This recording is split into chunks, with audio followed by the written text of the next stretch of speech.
So since it's just us and we're just eating some food, the first 15 minutes of this episode is just going to be bodybuilder ASMR. So we can take that out. We can just plug it into our YouTube later. So hope you guys enjoy this, the sounds of us eating. Oh, shit. Got some sauce in my beard. What are you eating? I got some chicken breast with taco sauce, and it's so good. Sounds good. What about you? It's 280 grams of rice and 200 grams of chicken and 10 grams of macadamia nut oil. And then go ahead. Do you weigh everything in grams? Yeah, I weigh everything in grams except for when I have juice. So I have fruit juice in my plan, and I do that by ounces, actually. Cranberry juice? Just whatever. I mean, my coach just said 100% juice, as long as it's 100% real juice and not some junk. He's just concentrate, whatever sugar shit. Yeah. Yeah. So I just try to I rotate, I'll have apple juice and then sometimes I'll have grape juice, and I just like to change it up because it's the one thing that I can change a variable for something that's, a little bit different. So that's just to get a little extra carbs in. Yeah. It's simple carbs. Right. So I can have it in my post-workout, and then I have it in 2 other meals. But it's the biggest thing is post-workout. But they're all in my earlier day meals, so it's not something it's not like I'm drinking a bunch of sugar before bed or anything like that. No, right. Yeah, exactly. I've done that before too. Just to get in extra carbs when you're already eating so many. Exactly. I have cranberry juice in my diet in the morning, and that was recommended to me by Dorian, because he really pays attention to kidney health. So cranberry juice can be really good for your kidney health. It can also help prevent urinary tract infections. I'm sure most people know that. Yeah. But then also you get the benefit too of getting a little extra carb. And then I do the same thing in the evening with beetroot juice for blood pressure, because beetroot juice actually in scientific literature is about equivalent to an ACE inhibitor, pharmaceutical drug. So that's pretty incredible that, something you can drink that's natural from a plant is as strong as a pharmaceutical for lowering your blood pressure. So that's something I put in my diet myself, just because of the benefit. But also you get a little extra carb too. So it never hurts, right? Yeah, that's cool. Yeah. I like the juice thing. I do that for some of my clients too. The same idea, just trying to be able to push extra food. But if I know that they're I'll, if I talk to an athlete and I'm okay, how's your appetite? And they're yo, I'm full all the time. Okay, well, nothing's changing, nothing's moving. You're still looking lean and looking tight, but you're not hungry. Then that's the easiest thing to add in. It's just throw some juice in there. Mm-hmm. Big Mo, what's up? Not much. Not a whole lot. You don't like my hat? You don't like my hat or what? No, I'm kind of against hats now. In case you haven't noticed. Why? Yeah. You're against hair, period. Yeah, I'm against anything on the top of the head. Why? Aerodynamics mostly. No. I'm trying to move faster. Good luck with that. The more aerodynamic you are, the less calories you burn when you're actually walking. So therefore, but if you wear it backwards, isn't it more aerodynamic? Because there's still some drag there. There's still some drag. No, dude. See on the top there. You got no, dude. With my hair, normally my hair's up and puffy, so that's causing drag. So now it's sleek. And look at this. I got the. It's when they put the spoilers on the car, it makes it go faster, right? I got the spoiler on my head now. But I think if you were really committed to the process, you would just get a do-rag. I think if you guys are trying to be so, if you guys are trying to be so aerodynamic, y'all need to just go ahead and commit to doing sprints or something for your cardio. Then I guess I've done that before. That has nothing to do with it. There's no cardio going on here. I barely walk my dogs anymore because I just can't fucking grow. Well, I shouldn't say I can't grow, but I can't get my weight up. That's what I was going to say. Is you want to be more aerodynamic just for walking your dogs? Yeah, literally. That's cool. I don't know, man. I've been doing cardio every day. I love it. This is the first morning I haven't done it, and I feel like something's off. Yeah, I was out for an hour with my dogs this morning, but I basically now I just walk to a park and just take them off a leash in the park and let them kind of run around and do their own thing for a bit. Yeah. So I don't have to move as much. Mm-hmm. Yeah, but I mean, obviously, That's I want to keep some cardio in. Like it's healthy. Like I want to good for my blood pressure and stuff, which I'm like sort of having issues with. I'm trying to keep that under wraps. So one thing, man, this is kind of interesting. So because of my blood pressure, I just kind of like probably cut my sodium in like half, I would say. And since I've done that, I've been getting better pumps than when I was like taking in like a lot of sodium. So I'm kind of wondering if I was just overdoing the sodium at like period. You know what I mean? Yeah, we can talk about that. Yeah. Like I don't know the science like, behind it. I don't know the science of like excess sodium and like the effects of that, right? Yeah, no, I can tell you because with sodium and potassium, there's a ratio that your body needs to maintain for equilibrium within the fluid dynamics of the muscle cells, right? So it's like, why is there fluid inside the muscle cell? Why is there fluid outside the muscle cell? That's actually influenced by that potassium sodium pump. I don't know all that stuff, but I do know that that's what influences that ratio, or the ratio is what influences the ratio. Ratio of potassium to sodium in your body influences the ratio of water inside the cell to outside the cell. So that's why, like, when you're doing like a peak week, sometimes adding sodium can really help or it can really make it worse, right? And it's also dependent on that potassium, which generally for us, we're going to have a lower potassium to sodium ratio because we use a lot of sodium. But I think because you dropped it in half, you probably got your ratio right. Now your ratio is probably right on target to get the most amount of fluid in the muscle cell while kind of taking it away from like under the skin outside the muscle cell, right? So that's why, and everybody's ratio is different, right? Because people sweat more, and depending on how much sodium is in your sweat, that can, because everybody has a different amount of sodium in their sweat. Everybody has a different amount of sweat they produce. Not only that, but then it's like body size, is genetics, and blah, blah, blah, blah, blah. There's so many different variables, but yes, definitely getting that ratio right is going to make a massive difference. Yeah. Crazy, right? Right? I accidentally fixed mine. you just figured it out. Yeah. So how much sodium? Oh, what's up, Jason? What's up? I have no idea what we're talking about. Sodium. we're talking about my pumps. We're talking about Morgan's pumps right now and why having less sodium would give him a better pump. Yeah, basically I took my sodium down because of my blood pressure, just to see if it would help. Not that my blood pressure is not crazy high, but I'm just trying to bring it down. And I just was telling the guys how since I brought it down, my pumps have been better in the gym, more noticeable, like especially on my shoulders and stuff. I would always kind of struggle getting a shoulder pump, but lately they've been pretty crazy. And it's since I've stopped like adding salt like to my food, like I'll just either, if I don't use some type of condiment, I'll probably put like a little bit of pink Himalayan salt on now. Whereas before I would like load my food with like whatever condiments I wanted. Yeah. And then I'd put like 3 or 4 or 5 shakes of pink salt on top of that. And I think I was probably just overdoing it. And, Robin was, just explained the ratio of how like if your sodium to potassium is too off, then it can affect the fluid that gets in the muscle, I guess, right? I don't think I consciously do this, but I know in the off season, I don't really add that much salt to a lot of my meals. When I'm in prep, I'm salting the hell out of everything, but in the off season, I just kind of, whatever salt is in like the hot sauce or a little bit of like, whatever sauces I'm using. And then like maybe 2 of my meals, I'm actually putting a good bit of like pink salt on or something. But in prep, I'm salting every meal. Yeah. Yeah.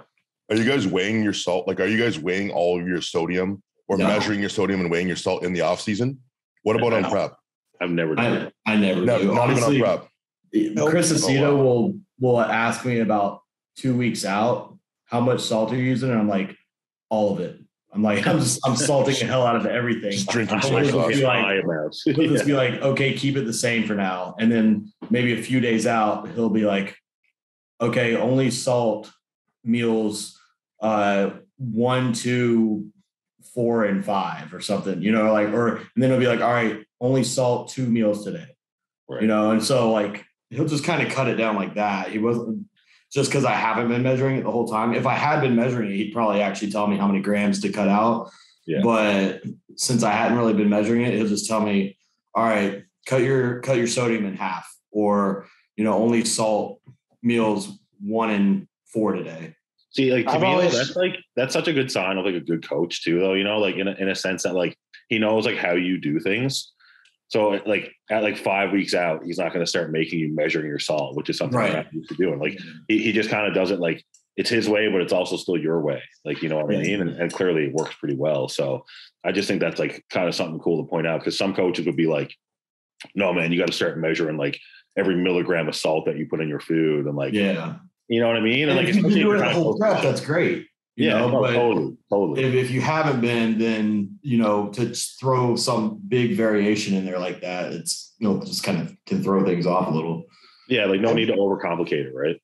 Yeah. I've always salted like everything throughout like off season and during prep. And then every time I get to my like peak week, like a day out or even like the day of, I'm always getting told, add more salt from every coach. And I've always had a lot of salt, but I'm always getting told to add more. So like for me, I'm like, when I'm eating like the day before nationals, I mean, I was adding so much extra salt. Like I didn't even like it. It was just, it tasted like my food was like, drinking ocean water or something. I was just like, I'll tell you, it was bad. My best looks have always been when I haven't cut salt at all, though. And like back in classic physique, a lot of times I had to just to make weight. I had to pull everything out. Yeah. But ever since I moved out of classic physique, my best looks are always when we don't mess with the sodium at all. Yeah, I kept sodium really high in my last show and it worked out pretty good for me. But I think it's just like you kind of got to look at what you're doing, right? Because I think where a lot of guys go wrong, it's like if you're going to pull a lot of water, like you probably shouldn't pull sodium as well. Like, you know, right. But it's like, okay, if you're a guy that likes to keep water in, because if you take a diuretic, you flatten out, then you could probably like get away with dropping some of the sodium out to just help get a drier effect. I think you're right, because I have to pull water. Like I have to. Same, bro. Same. I'm a buffalo. I'm a water buffalo if I don't pull it. So, dude, I took like 1.5 diazide like before my last show, like in like within 24 hours of the show. Right. And, like I wasn't sweating on stage, but like my armpits were sweating a little bit and stuff like that. So like I still had some water to give. Yeah. You know? And I like cut water 24 hours before the show. Didn't drink any besides like a few sips with my meals, and then took like a pretty high amount of diazide compared to what some people would take.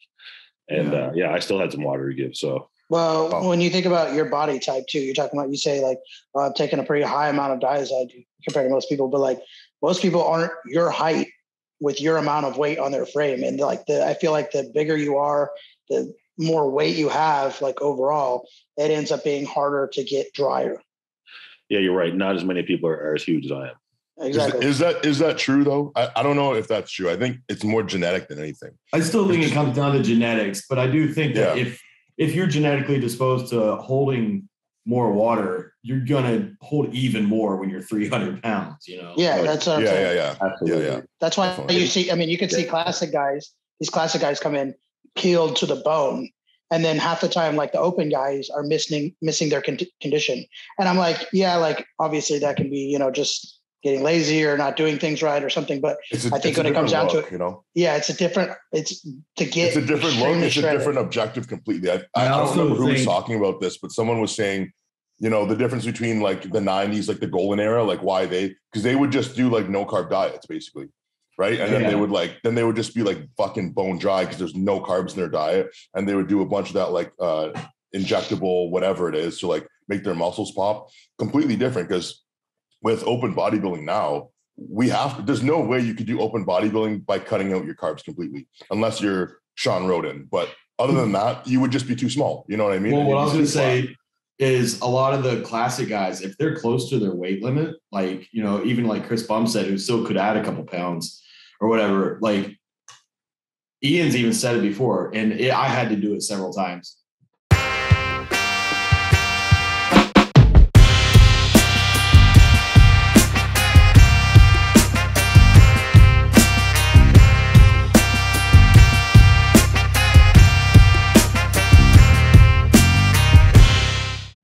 You don't need to carb up. I think a lot of the open guys, they carb up so hard that's why sometimes they're off or on, and hit it or miss it. Yeah. But a lot of those classic guys, it's like, you don't even really have to carb up. Like you're so hard and grainy because you're just focused on making that weight, being as peeled to the bone as possible. And I think the look that they're going for isn't that big, round, bubbly, full look. You know, Well, like they want. Yeah, I think though, like the bigger you are, the more muscle like you have on your body, like the more variables there are in the play, right? Because that's like, that's actual like live tissue. That's like, that adds to your metabolic rate. Like, there's more food involved, there's more fluid involved. Like there's just more of everything involved. And that makes it harder to peak, really. You know what I mean? Like it's harder to nail it. Like, I think than it is with those like smaller divisions. Yeah. Well, I feel like back then, the 90s era, 80s era, golden era bodybuilding, you got like, they never really focused on being as big. I mean, you had Frank Zane's and stuff. I mean, all of their stuff was to really focus on aesthetics. I mean, none of them ever were, you don't hear, them in interviews being like, oh, I had to come in fuller. I mean, the way we talk now, like they didn't talk about that. They just talked about, oh, I need to have a great shape. I needed to be, great with my abs. Yeah, they didn't say full. They didn't say I needed to be bigger. And it was, I mean, because now we have these different classes with, 212 and open and things like that. It's like back then you had, a dude that was 190 pounds who would beat guys that were, 280 pounds, or 250 pounds when we were on stage.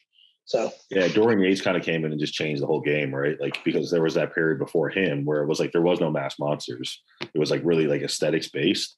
And then as soon as Dorian came in and just destroyed everybody for like 6 years straight, that's when you saw like Nassers and Ronnie and like the bigger guys come out to play. And that changed the sport entirely. And that's why it's kind of funny, like when those guys from that era rag on the guys today for like condition and stuff like that, right? And they're like, oh, like if they competed back in our day, like they wouldn't win because they're not in shape. And it's like they kind of forget that the guys these days are like 50 to 60 pounds bigger on stage. And that if those smaller guys got on stage with them, it would look like a classic physique guy next to an open bodybuilder. That's exactly what it is. It's not that I don't think any era is better than any other era. Like I like them all just as like a fan. They're just different. Like, there's just different looks that are desired. I feel like. Well, whatever era that you lived through is going to be the one that you're most bonded with, of course. Yeah. I mean, I like the 90s, like late 90s, early 2000s, like when it was like Ronnie, like, Kevin, like Flex Wheeler when he was bigger. Marcus Rule, like Chris Cormier, like there was like they had some mass monsters in there, but they still had some like the aesthetic guys that still had some decent size. Yeah. That was probably like my favorite era, like personally. Yeah, I agree. Marcus Rule's like one of my favorite of all time, man. Like he was just a fucking monster, Like if you think about mass monster, you think of Marcus Rule almost immediately, right? Yeah. Yeah, him, Dorian, and Ronnie. Yeah. Jay as well.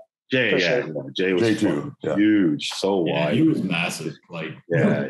I don't think a lot of people realize, especially the newer people these days that didn't follow it as close back then, realize how massive Jay really was.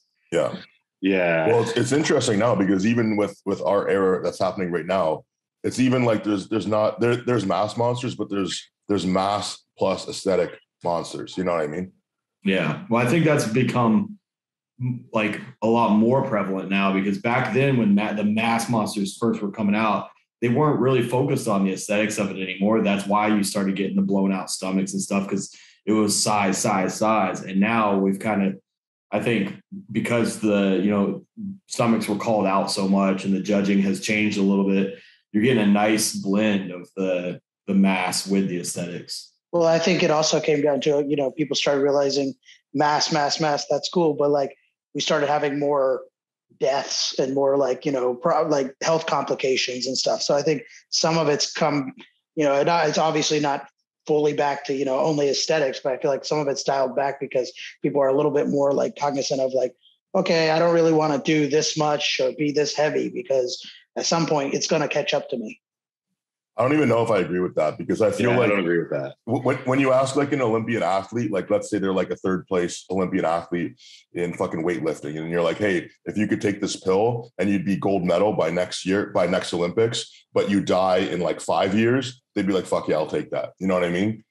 I think what Jordan said might apply more to the fact that there aren't as many people in the open bodybuilding anymore.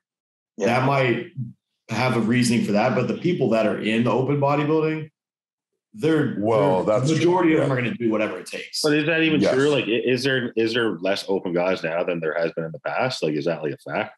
percentage wise, I think.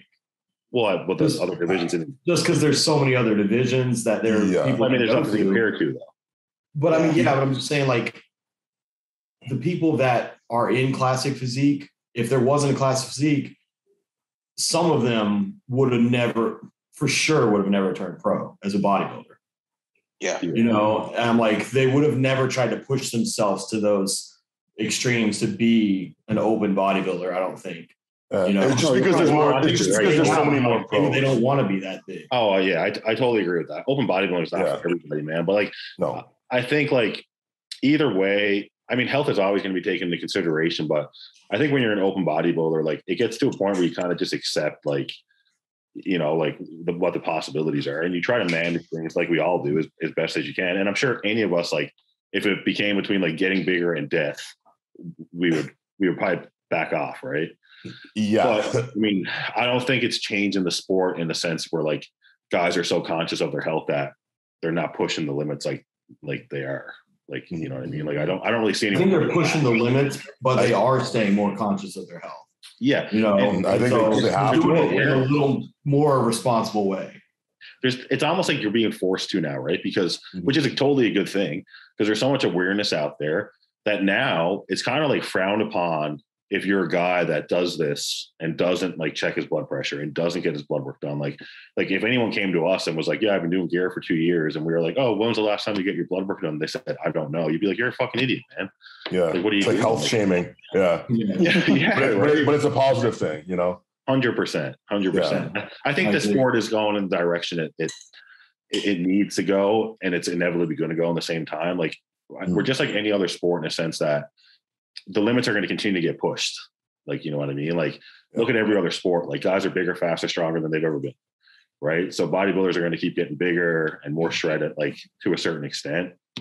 But, and I don't think that we should expect people to stop like dying really either. Not kind of sounds bad, but I think in anything like this, like where you have so many guys that are pushing the limits with their health, you're going to have those genetic outliers that their bodies just can't take it. And like people are going to pop off now and then. Like it's just kind of, it's probably, and we talked about this before. Anything you take to the extreme. Exactly. We talked about this in a previous episode where they compare all the research and all the numbers of how many bodybuilders are dying compared to how many average, like just, you know, gen pop men and versus football men versus, you know, XYZ. It's like, dude, we're not far off. We're not dying at a much faster rate than other sports or even general population men because we take such consideration of our health, right? It's like, oh, we know we're doing steroids, which are bad for our health. So we're hyper focused on being healthy in every other.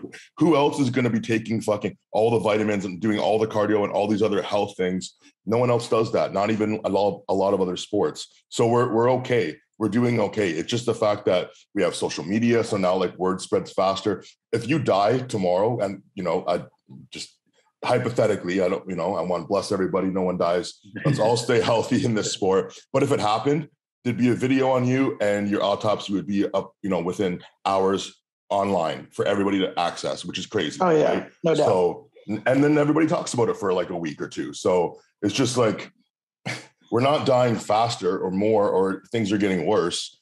It's just, first of all, there's way more people involved in the sport. There's way more eyes on the sport, and that's it.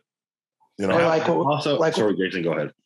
Or Jordan, sorry, go ahead. I was just saying, or like, you know, me and Jason were kind of discussing the whole, you know, like there's been bodybuilders that have died, but they already had health problems. And it's like, then you have these deaths get blown up, put on Generation Iron, all this stuff, you know, not trying to like badmouth them or whatever. It doesn't matter. But like they well, I don't know. I'm not trying to start beef on the podcast. I don't know. That's fine. Like, beef is good. It's Canadian beef.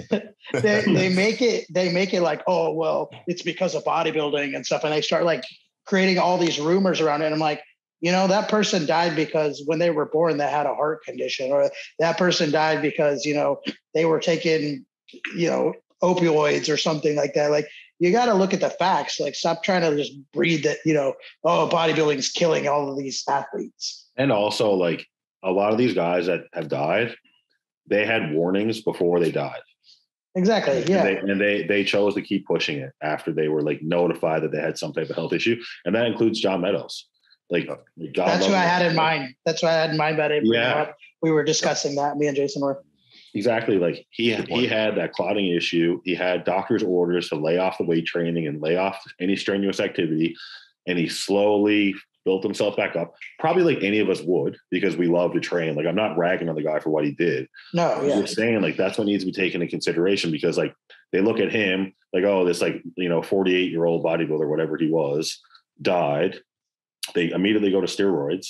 But then down the street, another 48-year-old guy dies of a heart attack.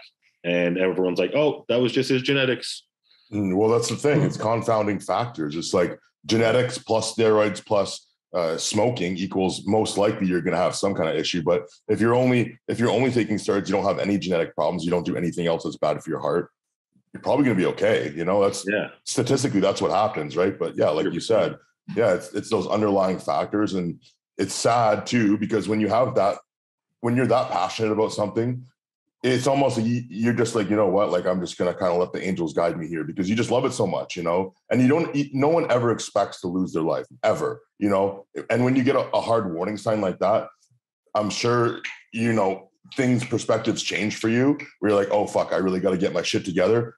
But still, like, it's life. You don't know what's going to happen tomorrow. Right. And you can only do so much, you can only take care of yourself the best you can. Yeah, and there's a thing with that, like I being prior military, I'm a disabled vet, so I had a bunch of injuries and had surgeries, and now people look at me and they're like, well, why are you a disabled vet? You're not disabled, you look fine. And I'm like, that doesn't mean I don't have injuries. And it's like they, people create this idea in their mind, like if somebody is born with a disease or something, like, and they choose to do bodybuilding and they choose to push it, like, cool on them, because like, it's like, what are you going to do? Just to be like, oh, well, I have this, I'm just going to lay down and die. Like, no, you just have to live life to the fullest and understand that it's probably going to eventually catch up to you anyways. And you just got to keep pushing. And I think that's what John realized. John knew that he had issues, knew that he probably shouldn't be doing everything that he was doing. But I mean, he was passionate about it. He probably kind of knew it was eventually going to come soon. His family probably eventually knew it was going to come soon. And he just lived his life to its fullest and did what he loved. He got to live his life the way he wanted to live it, versus being like, oh, I'm just going to live in fear and just like lay in my bed all day.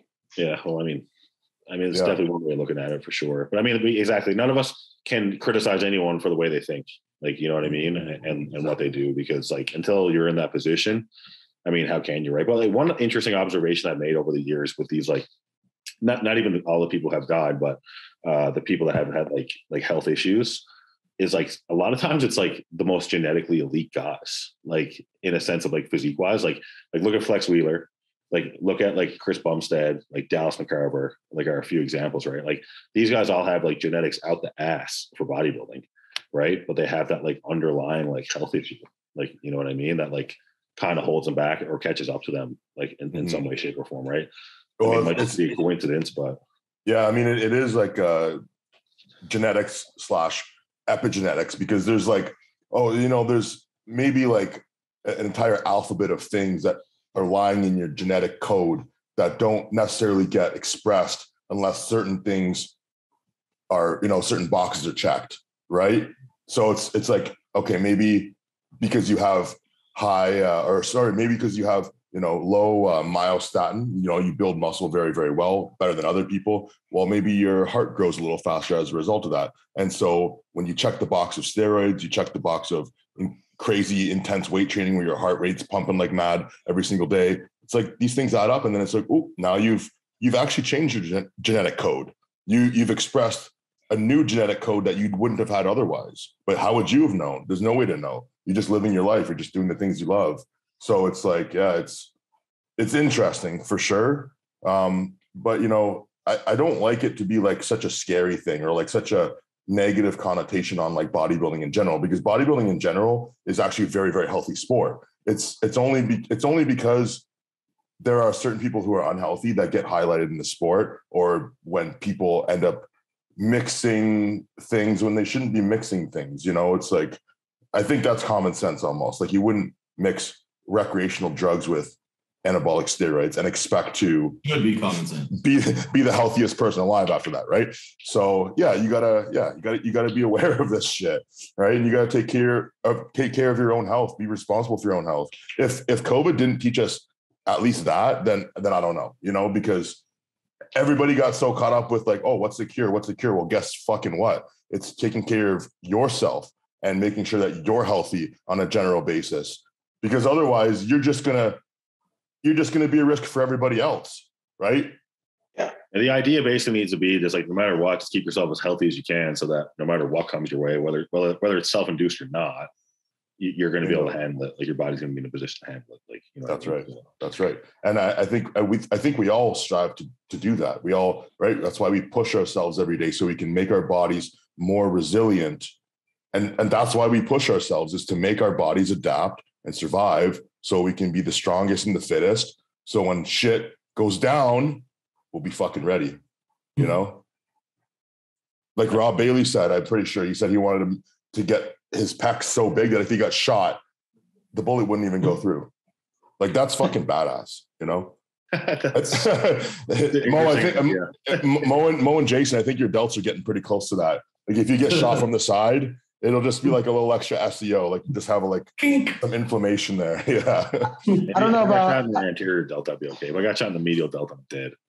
I don't know about shot, but like, definitely both of y'all could probably take at least a knife, You definitely, if somebody came at you with a knife and you shielded yourself with your shoulder, hey, let him stab your shoulder. You'll be all right. If Jordan gets shot, he can just duck and he'll miss. Oh, okay. He can get to prone position really fast. Wow, short jokes. I haven't heard those before. All right, man. For how long you been on the podcast? We've been pretty good with the short bro. jokes. Probably one of the first short jokes we broke out. Yeah. That's true. Yeah. I throw him at him in the gym all the time. So. Yeah, he does. And then I look at him and I'm like, dude, you're not much taller than me. He's like, oh, I know. That's what I was about to say. If Jason was hanging around me and Robin, he wouldn't be throwing any short jokes. That's it. Jason just likes I'm in the middle, so I'm safe. How tall are you, Robin? Like 5'11"? 5'11", yeah. Dude, you're the perfect height, bro. I'm a good height, but I feel like I'm just getting shorter and shorter because all of you motherfuckers showing up. Bodybuilders are getting taller, right? Yeah. Bodybuilders are definitely getting taller. Yeah, definitely. Like that Boston Pro lineup, that was a lot of tall guys. Oh, we should talk about that. Yeah, good segue. Okay, so what did you guys think of the Boston Pro? It was good. I mean, I think everyone placed where they should have placed. Yeah, I think it was fair. William was fucking lights out from the back. Lights out from the back.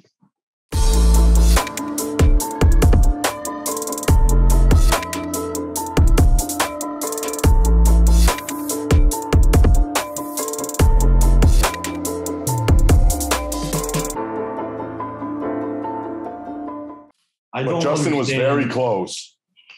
I don't understand why Samson and William flew all the way back over to Europe between the Arnold, and I think if Samson would have just stayed in the States, and like, he could have peaked a lot better, and I think he would have moved up a spot or something. Yeah, he was about the only one that I saw got a little bit worse. I mean, he wasn't horrible, but he was a little softer than how he was at the Arnold. Great, Yeah, but you know what though? I think he would have looked better if he hadn't flown all the way back over to Europe and come back in those few days. You don't know that though, because some people, sometimes they just need that time to recharge. They need to be like alone in their homes with their family to like get that, like, from what I heard, that energy back on his dog. Yeah, maybe that's what he needed to do, man. I don't know. Maybe this is what. Okay, we need to talk about this for a second. Okay, so, let's talk. It's like, what the hell exactly though, Jason? Like, what was he doing? Like, I heard that he went to check on his dog. So my first question is, did he leave his dog alone? Like, was his dog by himself? He thinks he'd have somebody checking on it. Yeah, well, they're married. What I mean. So, like, why would you have to go check on your dog if you already had someone looking after it for the time that you were gone? Or his wife could have just gone back instead of him. At the very least. I don't know.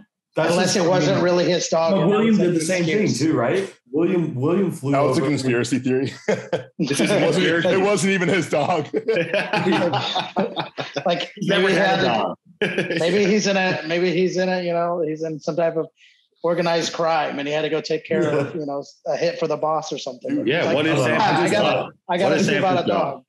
I just thought it was crazy because I feel like if you're he made such a leap ahead at the Arnold, like from previous years of competing, that I would have been so focused on trying to move up again, even that I don't know. It seems crazy to me to take the risk. I totally agree with what you're saying. Yeah. I mean, like if you're in the zone, you're in that environment, your coach is there, you're training with the other competitors. Like there's only going to be more growth from that versus like being on a plane, getting watery again, like getting stressed out with the fucking traveling thing. I totally agree. But I'm just saying like maybe he just needed to do that for himself for whatever reason. I don't know. It does seem kind of strange. It was a dumbass idea.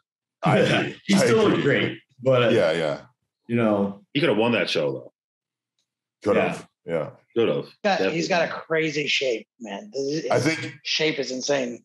I think if he brought his back up, he could have. Yeah, I was just going to say that. Like his back would never beat Bonak in the back shots. Bonak and Justin had crazy back double biceps. Yeah.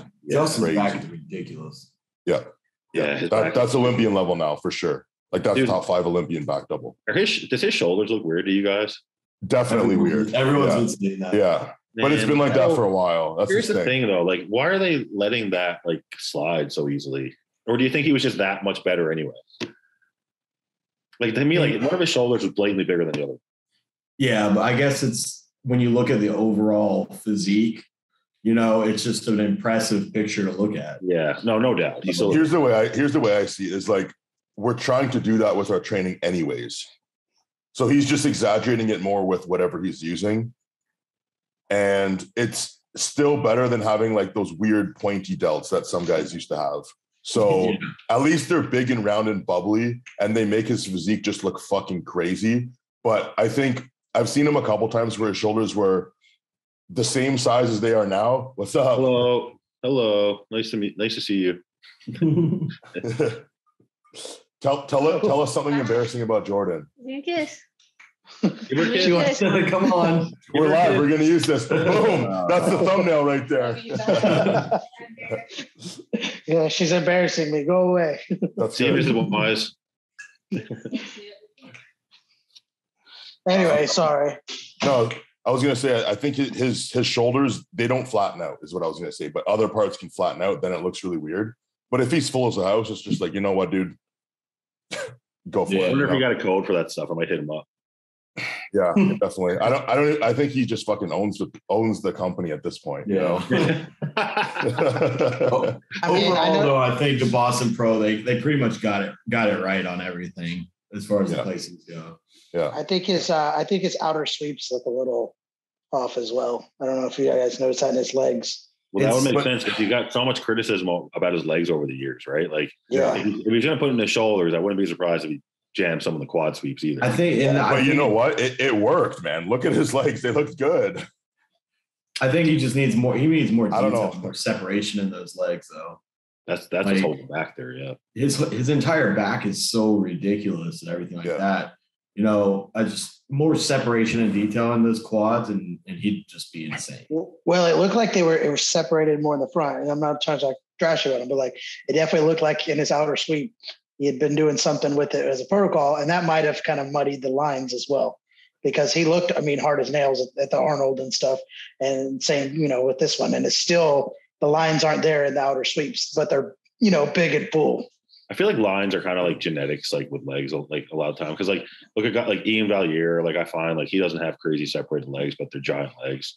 And like does Hunter Labrada have separated legs, or are his legs kind of like they're pretty? They're not that separated either. I don't think. No. His quads, even in his recent updates in his off season, his quads look pretty separated. Actually, I find he looks more separated in his updates than he ever does on stage. Yeah, I agree with that. That's what I'm thinking. Like on stage. There are a couple guys that have a hard time like holding their legs, the separation of their legs. But in pictures, it's like they look great. So I don't know, just when they get on stage. But look at Ian. Like Ian's even said in the past, like he had a lot more deep separation before he got huge.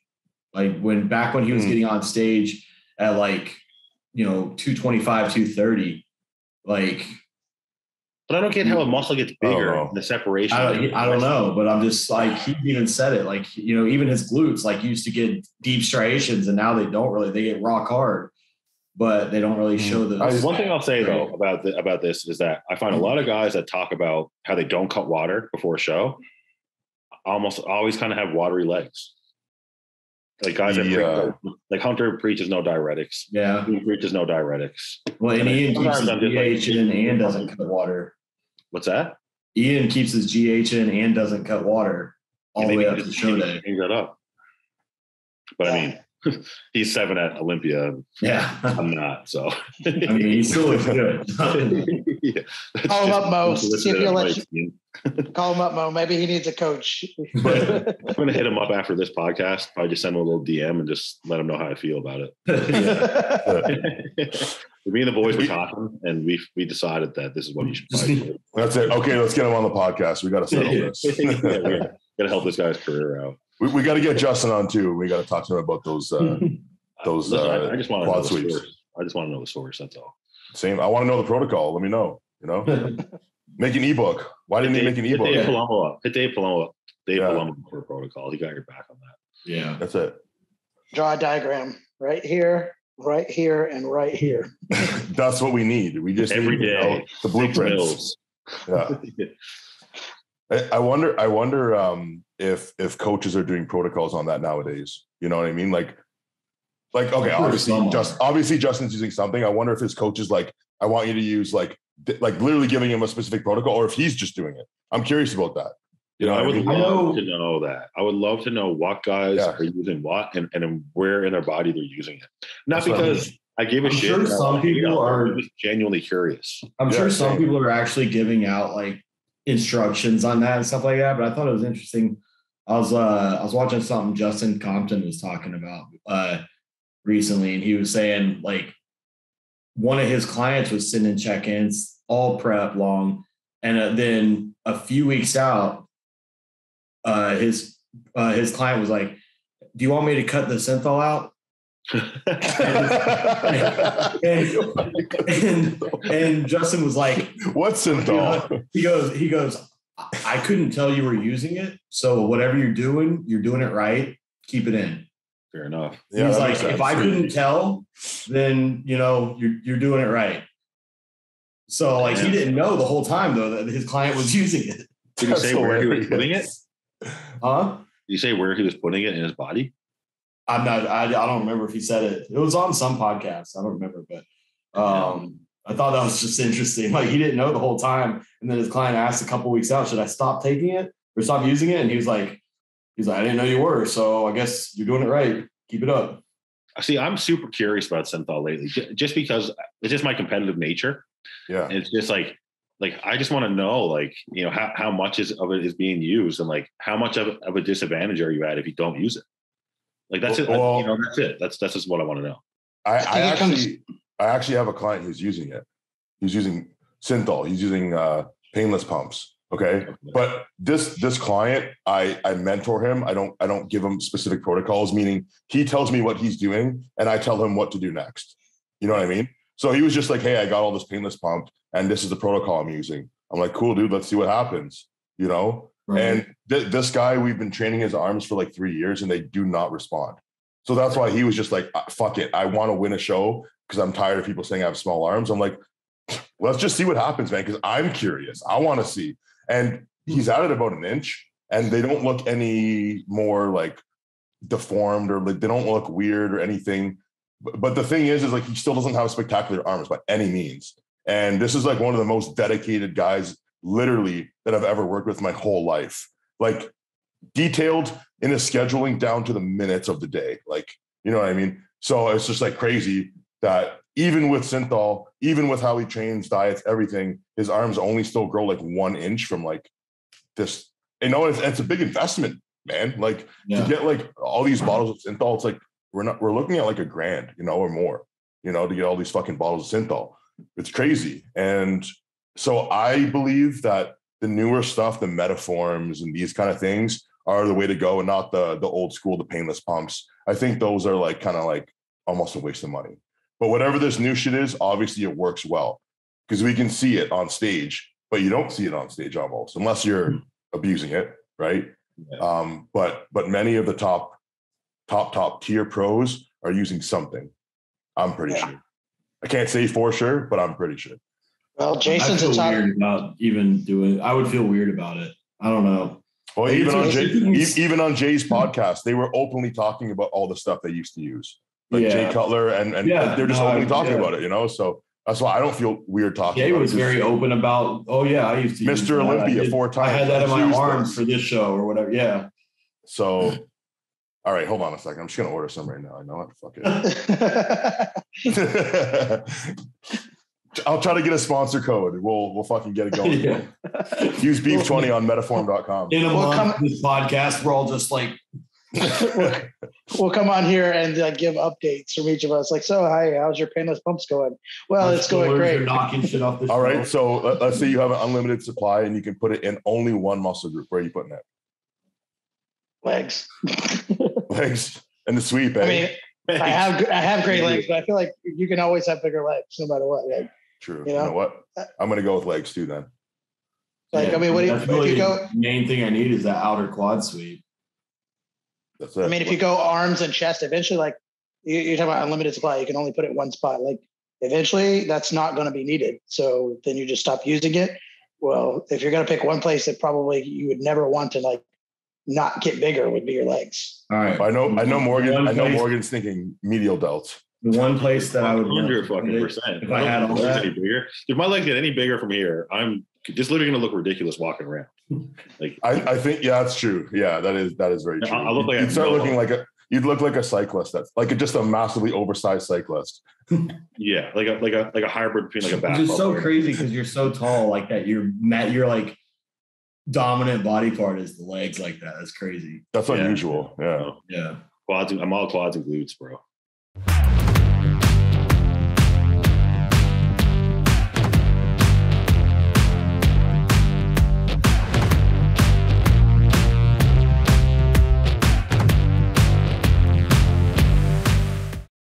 But it's good. Everything will come up. My back's come up a lot. My back's coming up even more this off season. I've noticed, like width and thickness wise, which I'm really happy about because obviously you can never have enough back.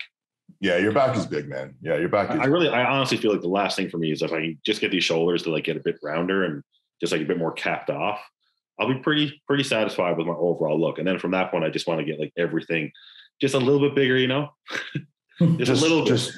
I think you should just DM Justin. Just DM Justin and be like, dude, I'll pay you for your secrets. You know?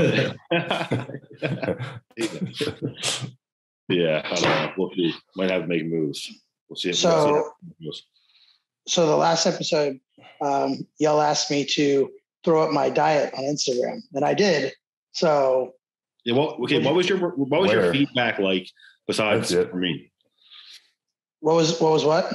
What was your overall feedback like? Did you get many messages about your diet? Yeah, I mean, I just had a lot of people send me like, it was mostly like, dude, that's a lot of food, or just like a mouth dropping, like, you know, open emoji, like what in the world? Most people just don't expect me to be eating that amount. Kind of the same thing that y'all thought as well. A lot of food. So, yeah. Dude, he's eating more calories than me. Yeah. Really? I didn't see this post. Well, how many calories? He's drinking. Oh, it was like 6,700 something calories. He's drinking more calories than me. He's got a lot of juice in there. And how much weight are you gaining? How much weight are you gaining? I'm not really gaining any right now. Like I'm pretty much like stable where I'm at. Wow. You're not pushing right now, are you? No, I'm starting tomorrow. Hey, I'm starting tomorrow. Got a lot of juice in there. I meant actual fruit juice. Yeah. Actual juice. Well, now he's going to be doing both. So yeah. Call me juicy. You know what? Do you think that it's, you know, even if you're eating the same amount of calories, you're burning off more of it when you're not on the gear. When you're on gear, you're building with more of it. I think you partition it more. You know, you utilize it more. That's the way. That's what I told him. Yeah. So I was like, I think when he starts on the gear and stuff, I was like, I don't think you're going to have to increase the calories for a while. I think your body's going to start changing. Yeah, a lot more just with those calories because you're gonna, like you said, partition them more for, you know, building muscle and stuff like that. Yeah. Okay, I got a question. I want to talk about the juice a bit more. Which one? The fruit juice. The fruit juice. Okay. We had a whole, before you came on, me and Robin had like a whole conversation about it. Okay. That's true. I'm late to the party, but so remember we talked about the blending food thing, right? Yeah. And we kind of came to the conclusion there that because the food is like processed, after you blend it, that you're less likely to absorb all the nutrients from it than if you ate the meal and digested it, right? So do you guys think like it would kind of be the same thing for like if you were drinking fruit juice over eating like potatoes or rice for your carb source, right? I think because you're adding the fruit juice to a solid meal though. So like you're already putting solid food in there, chewing it up and breaking it down, and then you drink 8 ounces of juice on top of it. I don't think it's quite the same as just drinking a full meal, blending it up and drinking the whole meal. Yeah. Mm-hmm.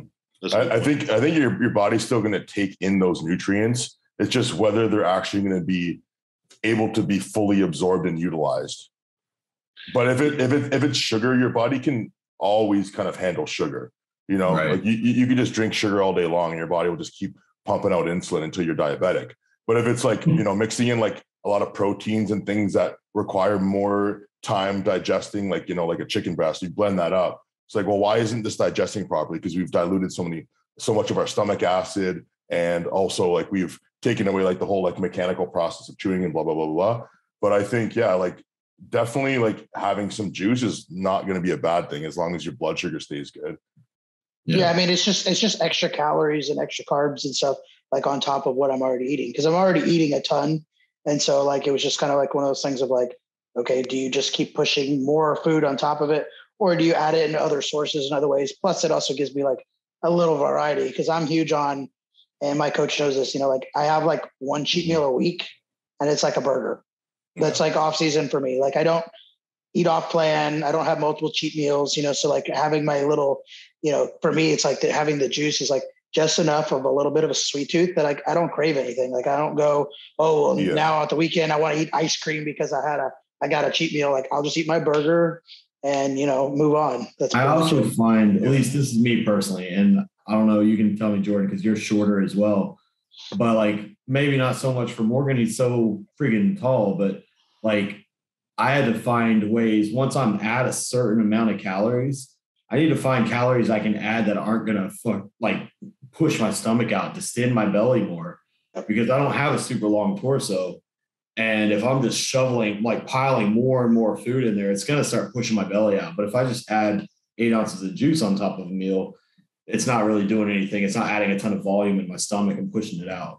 That's big time for me. I mean, my digestion has to stay on point. I take digestive enzymes like every meal. And just for that purpose, just because like I can get bloated really easy, because my stomach is literally like probably half of Morgan's, like literally like, there's nothing there as far as space. So like if I start getting bloated and I start growing a midsection, like that's not going to be great to try to come down for prep, and actually have a small waist.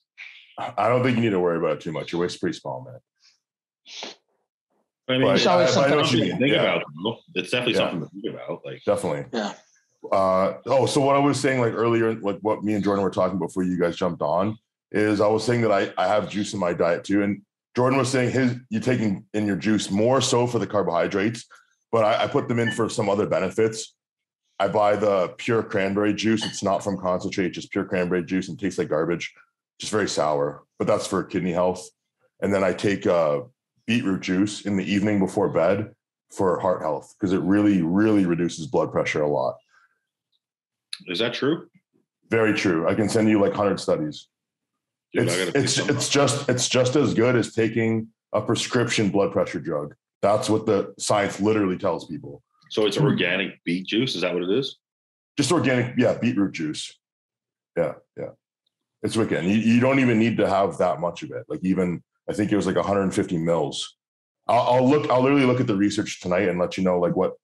I'll just send you the links and you can like figure out how much you need, because they obviously different amounts for different people, right? And to figure out like what the best dose is, but 100%, dude. Have you ever eaten beets on a prep or in a diet? Yes. I don't like them. I don't really like beets. Yeah. Did you ever eat I do like much that like it happens every day. I know what you're gonna say. You shit blood. Yeah, dude, you shit red. It looks every like shit day. Blood. The first time it happened, I added beets into my diet, and I was like, these are really good mixed in with like some chicken and stuff. And then like a couple days into it, I'm like shitting red, and I'm like, oh my god, something's wrong. You also piss pink, so yeah. That's a good thing you said that, because now Morgan's gonna buy it tonight, and he's gonna be like fucking freaking out in the morning.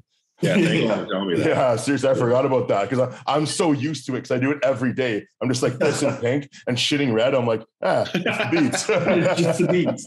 Pissing pink and shitting red sounds healthy. It's normal. You know, actually, I'm green concerned when it's not, when I don't piss pink, I'm like, fuck, I need more beats. Sometimes my poop is green. Sometimes my poop is green for my greens powder. Really? Wow. Yeah, like just a little bit. Like not like you can notice it though. You know what I mean? Yeah. Pixar shens. Dude, you guys ever this is how fucked up I was when I was little. Me and my stepbrother, when we were like 7 or 8 years old, we would go on ratemypoop.com. You guys ever been I know what you're talking about. I don't know what that is. I don't know what that is. Are your guys like, I know Robin, I don't think you have a girlfriend anymore, but is your guys' girlfriends obsessed with popping pimples? I have a new one. No. Not obsessed, but like they all seem to enjoy it though, eh? Yeah, exactly, right? Like, what's with that? Have a thing for it? Not mine. No. I'm like, I'll be like, babe, I got a zit on my back. Can you pop it? It's really been bothering me. I don't want to do that. It's going to get under my nails. That's gross. Oh, wow. My girlfriend goes hunting for them. Yeah. Yeah. Like I'll just be like there, like chilling my shirt off. And next thing I know, I'm just like in agony. She's just like, I know. Yeah. Everything she has to try to get this pimple out of me. I'll my wife did pop one. And then next thing I know, I'm standing there and she's like, she'll find like a couple tiny ones that were you couldn't even see there, and I'm just like in pain. She's like, I think she just 100%. They'll be trying to pop ones, and then they'll be squeezing it, and they'll be like, "Does that hurt?" And you're like, "Yes." And they keep going, and they're like, "Oh, that was not ready yet." Yeah. Yeah. And all they do is like aggravate it, so then it gets like bigger and redder. Yeah. It's terrible, man. Oh my God. Yeah, that poop thing made me think of Dr. Pimple Popper or something like that. Oh, that's gross, man. Dude, I fucking hate that show. Stuff ever, man. I can't. I don't want to watch that. I don't want to watch that. I'm not a very hairy person. Like I don't have a lot of like body hair really. Like I have hair on my legs and stuff, but like not my back or anything. But every now and then I'll have like a random hair like sprout on my back or like, up around on my trap, my collarbone or something. And she likes to grab that. She'll grab it and just yank. And I'll be like, oh, what the hell? She's like, you had a hair. I'm a gorilla. If I don't shave like pretty frequently, I'm a fucking gorilla. I showed up to back day last week with a stringer tank on, and Jordan's like, geez, what the hell, dude? Coming in here like a freaking bear or like a gorilla or something. I'm like, well, I try and get Ashley to run the trimmer over it like once a week, but yeah. You guys ever get those like those stray hairs that they're just like all the way up, and you look over, you're like, what the fuck? Like it almost scares you because of how fucking tall it like is. It's sprouted overnight. They're steroid hairs, man. Yeah, that's it. They are. That follicle they just catch like a little bit of like extra test or like boldenone or something. They just fucking go to town. They just grow. It's like a different kind of hair too. It's like a little bit thicker, Yeah. And you can like eat when you pull it out, like the whole like follicle, like the bottom part pops out too. It's like, what the fuck? Yeah. Those are crazy. That was never supposed to be there. I wonder what they would become if we just left them. You know what I mean? Like if another like person would just sprout out eventually, be like, you just become a chia pet, Does your guys sweat smell different when you're on like a cycle? Dude, did I not talk about this? I don't know. What does that mean? I was like, I started this past off season. I tried Deca for the first time ever, and I swear my body odor, my sweat changed the first time I ever tried it. And I swear when I was like, dude, something smells different. Like, and I hated it. It was like I was showering like 3 times a day. What did it smell like? It's a 19 Nor drug, right? Like it's the same with Tren. Like you get Tren sweats, Because I'm on every now and then. My wife will say, like, when I'm deep in prep, and maybe it is the trend. I never really thought about it, but she'll say, I smell, my sweat smells more fishy or something. Yeah, mine gets even when I'm not eating any fish. You know what? That might be a thing, because there was this one guy at the gym and he just fucking reeked. And I knew he was taking a lot of like trend and stuff because he wanted me to coach him. He was telling me what he was doing. And I couldn't figure out, I'm like, what? Like, I'm like, are you eating a lot of fish? He's like, yeah, I'm eating a lot of fish. I'm like, are you taking fish oil? Like, I couldn't, like, what is it? Just thinking, like, was it rancid? Like, what? this guy smelled like rancid fish. And I Somebody wonder if told me that something in the compound maybe. Somebody told me that it could have had something to do with the amount of like L-carnitine and stuff I was taking too, because it breaks down the fat and mobilizes it more. And it's, I don't know. Like I tried to ask several people what could be causing it, and I got several different answers. Because I was taking like 3 grams of L-carnitine twice a day. Yeah, I've never experienced that though, unless maybe I just couldn't smell it. When I'm on cycle, or like especially like Deca, MPP, or Tren, like I can even smell like if I like sweat when I'm sleeping a little bit. Is it like ammonia? Is it like an ammonia type of smell? Yes. Okay, that's a thing. It's almost like you know the difference between like sweating when you're training and stress sweat. And it's almost like the stress sweat smell all the time. Why does my sweat smell like cat piss? I'm going to find out on Google. If there aren't enough carbohydrates, the body will use protein for energy. Protein breaks down into amino acid, which the body converts to ammonia. That's the first thing that comes up, but that can't be it. No. Trimethylaminiuria is a disorder which the body is unable to break down trimethylene, which is a chemical compound that has a pungent odor. That's on geneticsmedlineplus.com. That's weird, eh? Well, speaking of the whole thing with Deca too, Jason was talking about that he tried it for the first time. How was your experience on that, Jason? I didn't really like it, to be honest. He told me he got anxious. He got had anxiety. Like 5 weeks in, I would start getting like really like I was just social anxiety. It was weird, and I was like, man, bro. I don't get that off of anything else, but like that was the first time I ever tried that, and I was like, so I only did like 6-week cycles of it, like 2 6-week cycles of it. Did you get ED?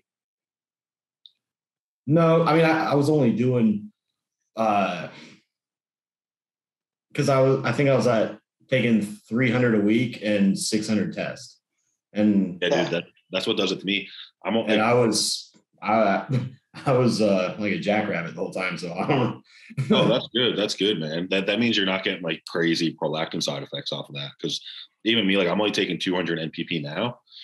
And like I don't have like complete ED, but like I got to take a Cialis like every now and then, you know, maybe a couple. I've never had that issue. Anytime I've messed with any of that stuff, it's always been, as long as I at least keep like what Jason did, like half and half. Like as long as your test is like double whatever your DECA or NPP is, that's always been like my. The only time I've had issues with literally deep in prep when I just don't, it's not even a physical thing. It's like, I just don't touch me, or I just don't have the energy for that shit, or, you know, whatever. It's not like ever a physical, I can be laying there rock hard and just like, don't touch me. I don't have the energy for this shit right now. Well, prolactin can definitely do that. So there's a supplement called P5P that you can take that helps your body just get rid of prolactin. So you don't have to, then you don't have to fuck with like Caber or any of that shit.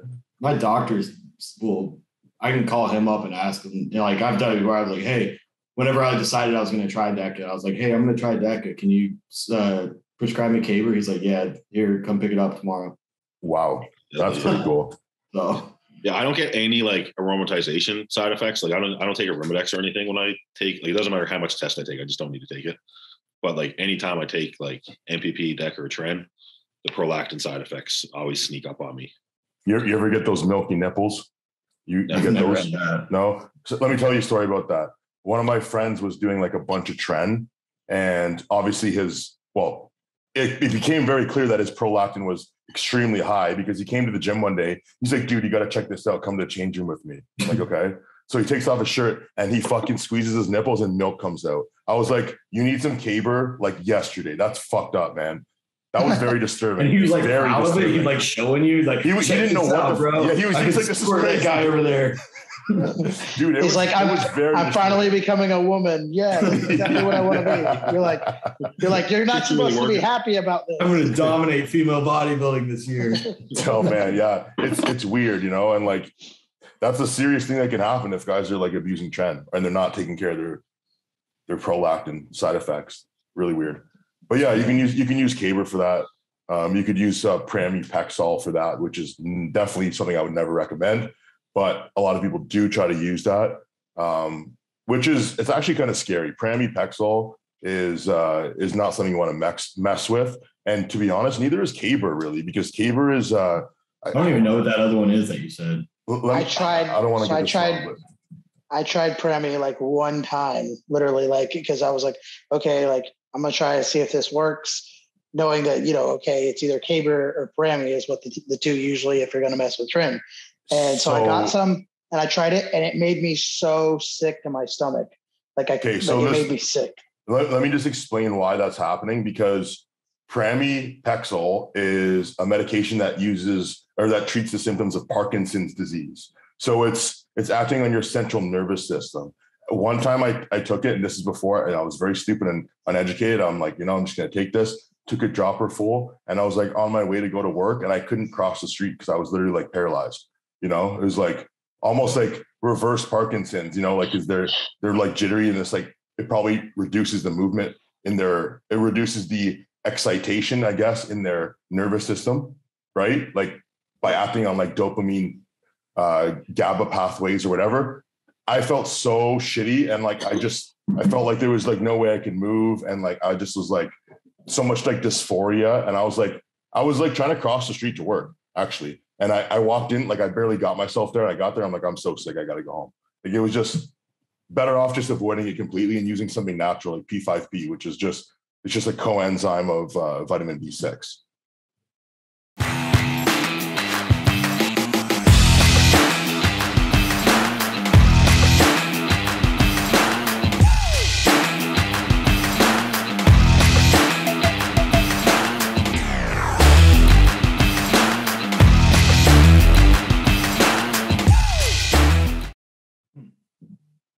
Yeah, I purposely stayed away from Caber because I know like the effects from it, and like with the prolactin side effects I get, they're just more manageable. You know what I mean? Like, it's not like really taken away from my quality of life or anything like that. Yeah, like you said, you just pop a Cialis or whatever, right? Like, yeah, like I'd rather take like the least amount of hormonal anything that I can, right? So yeah, and even with the Cialis, like when I say I use that, like I'll use like half a tab, like 2 to 3 times a week, like maybe. Yeah, that's all you need, and that's why my girlfriend's like off work. Like she's working like a few days in a row. Like I don't even bother because it's not going to happen anyway. Plus, that's beneficial for other things too. Like it helps to increase the pumps in the gym, and it also helps with heart health too. So we might as well take a low dose, 3 times a week. Why not? Like just consistently, anyways. Yeah, exactly. Right? I'm gonna try to look up that P5P and try to see about adding that in as well, just to see how it does affect things. Yeah, I just ordered some because I'm going to get on a cycle tomorrow, like we were talking about. So I like make sure I have all these things ready to go. So when I'm on it, just kind of manage those side effects. What's the plan? Plan for mine? Yeah. I'm going to, like dosage wise or like year wise or?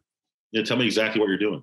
Okay, I'm going to do 500 tests. I'm going to do, what did I say? 500 tests, 250. I don't even remember what I said. Let me actually like look at it. What kind of test do you guys usually use? I just always go with end.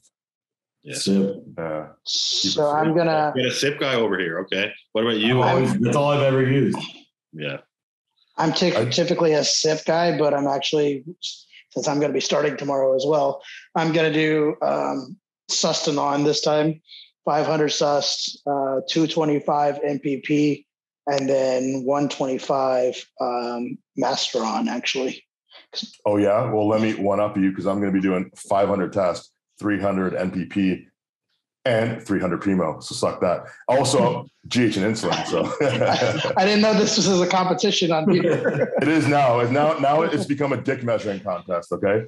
So Robin, are you starting prep now with that? I am starting prep now. So you're starting prep, and that's like the beginning. I was talking to Big Mike about this, and he's like, because I'm like, I've been just literally on the same diet and on TRT since November, and I'm like just hovering around like 280, or I'll dip below 280, and so I'm just like talking to Big Mike. He's like, you can't like start prep from like a low weight. You got to start prep from a higher weight. So he's like, you need to get on something now. Stop wasting time. Just fucking do it. So you can get your weight up a bit. So when you diet, you're not going to lose as much size, right? It's like makes perfect sense to me. So I'm just like, okay, I'm starting tomorrow. So what show is that for? Tampa. Okay, so you got a while. Yeah. I got a while. Yeah, in Tampa, Texas. Right. Yeah. So I'm gonna come down and see you like a couple weeks before, or like a week before. We'll see. Yeah. Because I'm sure I'm gonna do Tampa too. Yeah, definitely. I hadn't really planned out the whole year, but I mean, I'm starting in Orlando, and a few weeks after Orlando, you got Chicago, and then a couple weeks after Chicago, you have Tampa, and then a couple weeks after Tampa, you have Texas. Yeah. So I might do them all. How do you feel about this, Mo? Like hearing them going to these shows, does it like make you like a little jealous? Because for me, I'm like every time I hear Jason talks about like what he's doing and he's in prep, and I'm just like, gosh, I miss it already. Like it's already like I know I have such a long off season to go. So like hearing about it, I'm just like, oh my gosh, I can't wait to get back to that. Yeah, I'm counting down the days, man. My next show is 15 months from now. But dude, I'm 15 weeks. 15 months out. I'm locked in, man. I'm gonna make the most of every week I have because like it's weird. Like I do like wish I was competing, but I think I care about that more because of like honestly the relevance of social media, because I know if I competed now, that would be the only benefit for me. Right. Because like from a competitive standpoint, like I don't think I'd be able to do very much like with my like if I started dieting from where I am now, I think I'd probably look very similar to the last time I competed. So I'm really excited for the off season just because like I know like I have 7 more weeks of this off season phase, which I'm like progressing pretty well. So basically like my plan is I want to try to push my way up to 320. I'm around like 316, 317 now. And then I'm going to come off for 12 weeks, let my body weight come down to like probably like 310, maybe even like a little bit lower, and just like focus on health for a little bit. Just like make sure like my blood work's really good and my blood pressure is like in check. And then I'm going to try to push. Then I have like a whole another 20-week off season to do. I want to try to get up to like 330 where I was before, but like obviously I'll be better body composition there. Mm-hmm. And I want to try to hold like 320 to 330 in my following cruise phase. And then I'm going to start prep from there. So my goal is to just make sure I start prep like around 325, 330, because then I think I'll be able to be around like 275, 280 on stage. And I think at that weight I could do some damage. So yeah, that's crazy. But that's in a perfect world, right? So hopefully it all goes well. Oh yeah, definitely. What are you going to do? See how this prep goes, because Aceto is feeding me so much food, and then every time my weight dips down to like 250, or today it actually was the first time I actually checked in and I was under 250, and every single time I get close to that 250 mark, he refeeds me like a huge refeed day, tries to bump me back up to like 252, 253. And then in a few days, my weight's back down. I've been getting like 2 refeed days with cheat meals a week. Must be nice. Like my weight just keeps dropping. Like I was 252.4 on Friday, 250.4 on Saturday, and then today I was 247.4. When are you going to start? When are you going to start? Yeah, when are you going to start your cycle? Or you already did, right? Yeah, he's just got me on 500 tests, 150 EQ a week. Soft. So it's not. Yeah. It's not. Weak. They were just messing with me at the posing seminar yesterday when I said 150 EQ a week. They're like, "What do you take a quarter of a cc a week? Like, what the hell are you doing?" I was like, "Really? Wow." And what about GH? Service with a smile. Whoa. Ashley, wife of the year. Whoa. God love her. Mrs. Broken. That's it. That's what I'm looking for right now. No, that's sick, man. And are you doing GH right now as well with your cycle? No. That's literally all I'm taking is the 500 test and 150 EQ a week. Why? I'm doing GH. That's how much are you doing a day? 4 IUs. Why? What Yeah. do you mean also, why? I don't have the money because I want to grow. Why? If you want to grow, why not more if you want to grow? Because that's what I can afford. Oh, because you're doing pharma. Yeah, I can't even afford that. Yeah. I do generic, so I do 10. I just do a full vial a day. I think it's probably about 4 of Dude, what's the math there? Like, are you saving money? Yes. You are? Cool. Oh yeah, the kids are so cheap, dude. They're like literally like pennies. I've never even done more than 3 IUs a day of generic. Like, I wonder if so you're doing I wonder if you're actually yeah, exactly. Like I wonder if that's actually 3 IUs, right? It's probably more like 1. I possibly. Yeah, I don't know. Yeah. I mean, I felt it. My hands were going numb. Yeah, I mean, probably the best results I ever got when I was using Serostim. The Serostim or the new spin pens, like my body just like changed every day. Like every time I woke up, I'm like, what the fuck is going on? Yeah. When I was 330, I was on Serostim. Yeah, I love those ones. I'm on Genotropin. Yeah, that stuff's good. Genos are good. Yeah. I need to take on like 5 more clients just to be able to afford some GH. So 100%. Yeah. Yeah, exactly. You need like an extra 2 or 3 clients per month just to afford one Serostim kit. I feel like you do pretty good on OnlyFans, Jason. Yeah. You should give OnlyFans a shot. Yeah. I mean, if it gets you to the Olympia, it might be worth it. Did y'all see Jordan's story? Jordan, are you on OnlyFans? I am. Yeah. I'll subscribe. I'll support you. I'm like, yeah, for sure. I'm not like posting nudes or anything, so it's just like. As long as it's less than $5 a month. Though, when you posted it on your story. Yeah, I'm not subscribing if you're not posting nudes, dude. What do you think? I had this gay guy, and he's like, "Is it you having sex or is it you jerking off?" And I was like, "Well, it's neither." I was like, "No, what do you mean neither? Just be like, dude, subscribe and you'll find out. That's all you got to do." That's actually what I replied. I said, "Subscribe and find out." That's it. But I was like, "You're gonna be really disappointed if you subscribe. There's nothing there." That's crazy. Yeah. What do you got on it? Are you doing like virtual fitness classes or something? No, I mean, it's just like it's like posing drunk stuff and like like my shower picture that I post on Instagram that I think Robin and Jason and everything gave me like so much crap for. But like stuff like that, I mean, it's not showing anything that's like nudity. So this is how it starts. This is how it starts. He needs to do a video that it's literally the view you can see of me right now, and he's just going like this, and then it's like protein shake tip to see the rest, and then the rest is just him bringing up a protein shake. Wow, that's awesome. That's suggestive. Because that's how they make money. You send them tips and stuff to see something extra. And so you do show your dick to people that send you tips, though. No, I have not shown my dick to anybody. Not the whole thing. Let me put that he only shows them the tip. Yeah, he doesn't want to expose the full length. Exactly. I have not shown my dick off. That's crazy. So, like, do you get offers though? Like, are guys offering you like shit? Like, I just started it. I haven't had anything really. I've only had like 2 subscribers, so it's not great. Tag me in your next story. I'll share it for you. Okay. Well, okay. I got a question for you guys. What if your girl was like, "Hey, babe, I'm starting an OnlyFans. Like, will you fuck me on OnlyFans?" I'm fucking sign me up. She's like, you don't have to show your face, nothing. Like, you're in. Like, so I was actually talking to y'all. I don't know if y'all know him, but he was there at the posing clinic, Jason Alex. So it's a buddy of ours that's put together a posing clinic that's in the next couple months. And he was there with our posing clinic yesterday. And he has an OnlyFans for himself. His wife has an OnlyFans, and they post stuff together, like nude stuff together on each other's pages. Wow. I'm like, that's reciprocity. Yeah. And he's making like, they're making like tons of money. He said he like first weekend. That's what I mean.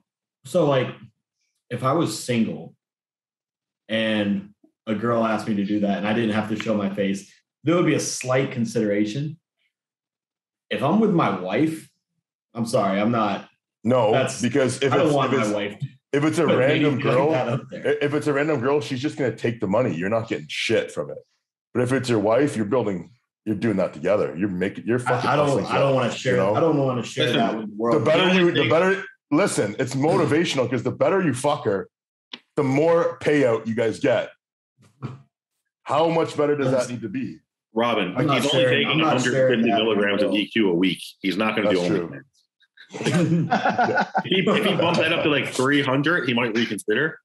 Wait it changes in your head.